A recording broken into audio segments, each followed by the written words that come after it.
Welcome to the Real News Network. This is Shir in Germany.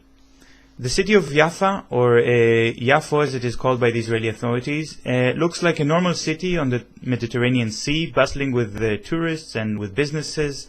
But beneath this veneer are layers of history that the government is trying to erase.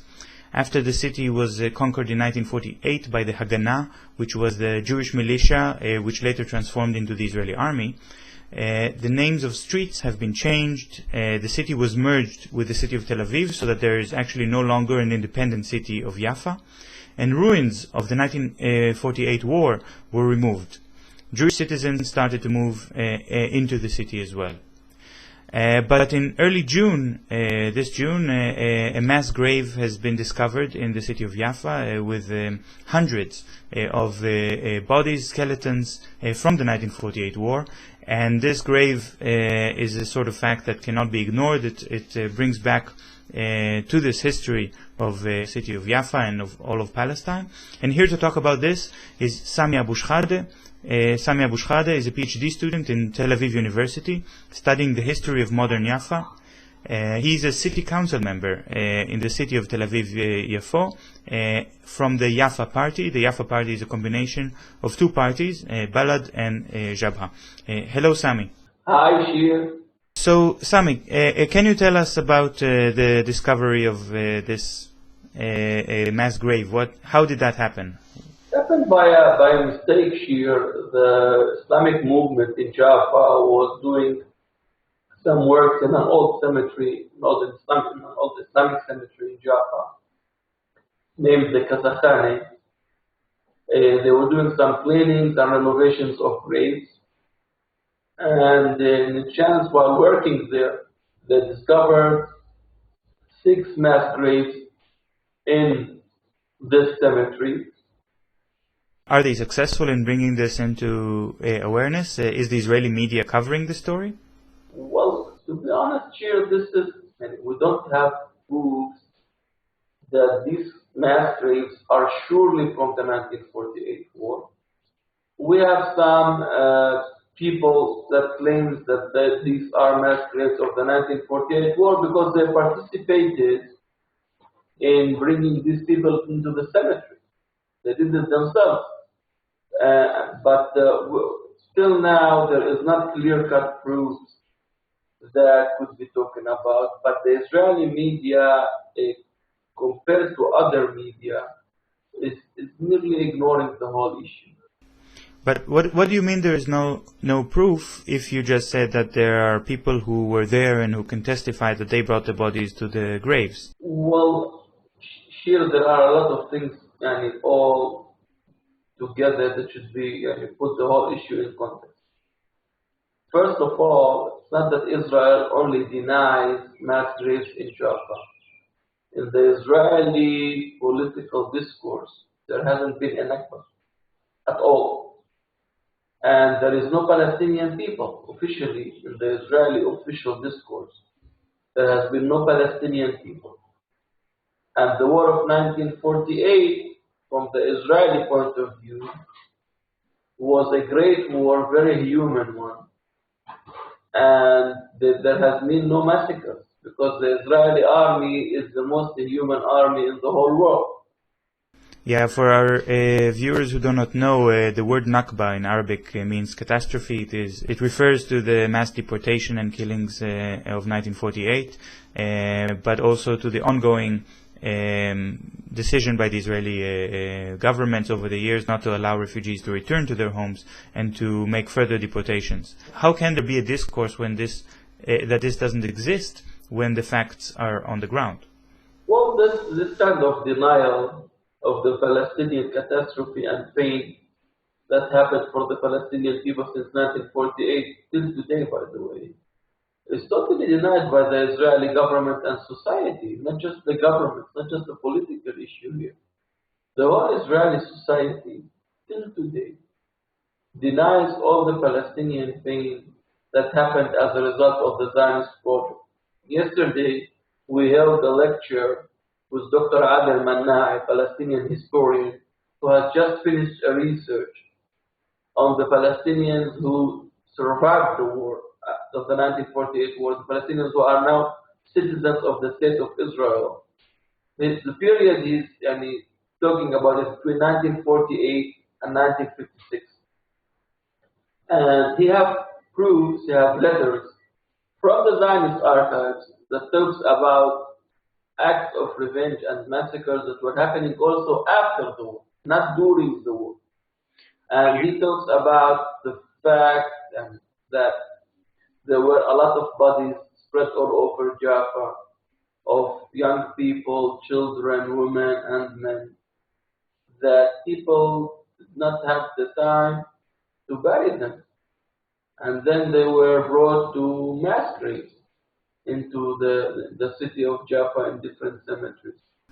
So was this mass grave discovery also a surprise for people in Jaffa? Of course.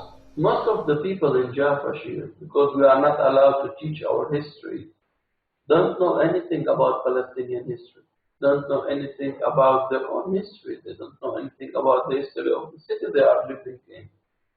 Most of the people simply don't know because Israel do not allow them to teach this history.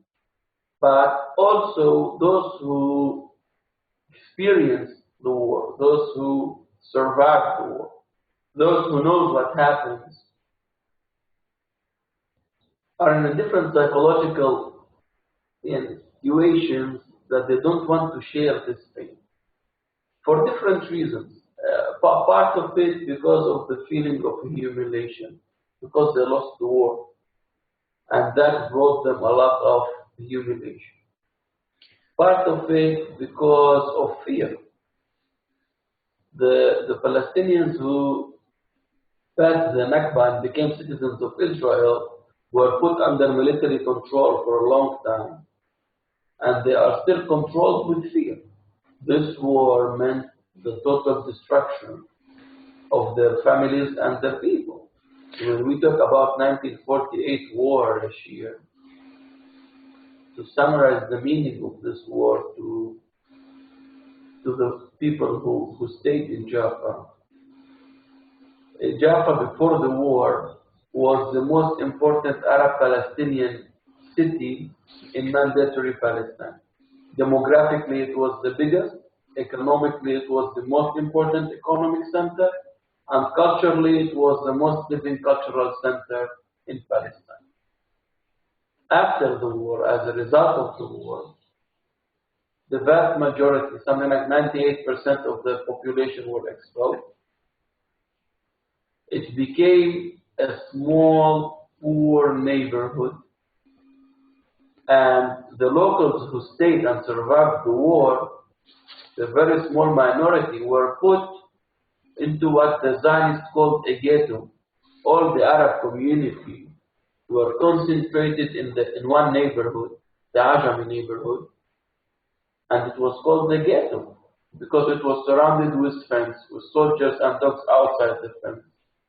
The Jewish community, from its European historical experience, when they saw something like this, they used to call it a ghetto.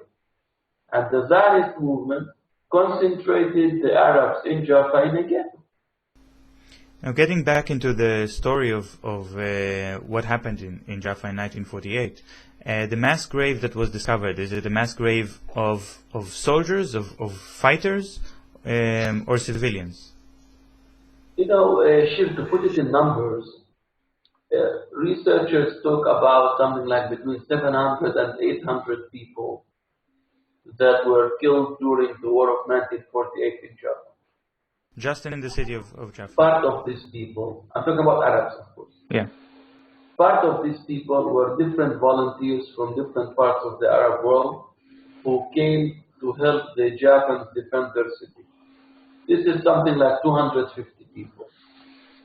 The rest are the locals, people from Jaffa, Arabs from Jaffa. 2/3 of this community that were killed were innocent people. They were not soldiers, never held a gun or something. These people were either killed in their homes by the different bombings, Jaffa at that time was surrounded by the different Jewish cities and colonies, and that they were bombing Jaffa from all over. So part of the people were killed in their homes or in the streets. I want to ask you one last question, because there is a new law that was enacted by the Israeli parliament about 2 years ago, called the Nakba law. And this law says that any organization that receives public funding and commemorates the Nakba, teaches about the Nakba, could lose their public funding. Do you think that this law affects the way that discoveries such as the mass grave are reported? Does that make it more difficult for Palestinians or others who want to study this history talk about it? Well, here, this law is going to fail because it's an unhuman law. It's not going to work, it's going to fail. Of course, it might affect some official institutions not to commemorate the Nakba. But this will not stop all the political activists from continuing to commemorate the Nakba every year and teach our children what happened. And Israel can lie to part of the world part of the time. They cannot, and they will not be able to continue lying to all the people all the time. Till now, the official Israeli discourse is continuing to deny this. I'm seeing a big change in different parts of the world and inside the Israeli Arab-Palestinian society. A little bit inside the Israeli Jewish society who are knowing more about what happened to the Palestinian people as a result of the Zionist project. And this thing, in the end, will bring to the awareness of people, to the knowledge of all the people, that the establishment of the Israeli state meant the total destruction of the Palestinian people. Well, thank you very much, Sami, for joining us. Bye, Shir. And thank you for joining us on the Real News Network.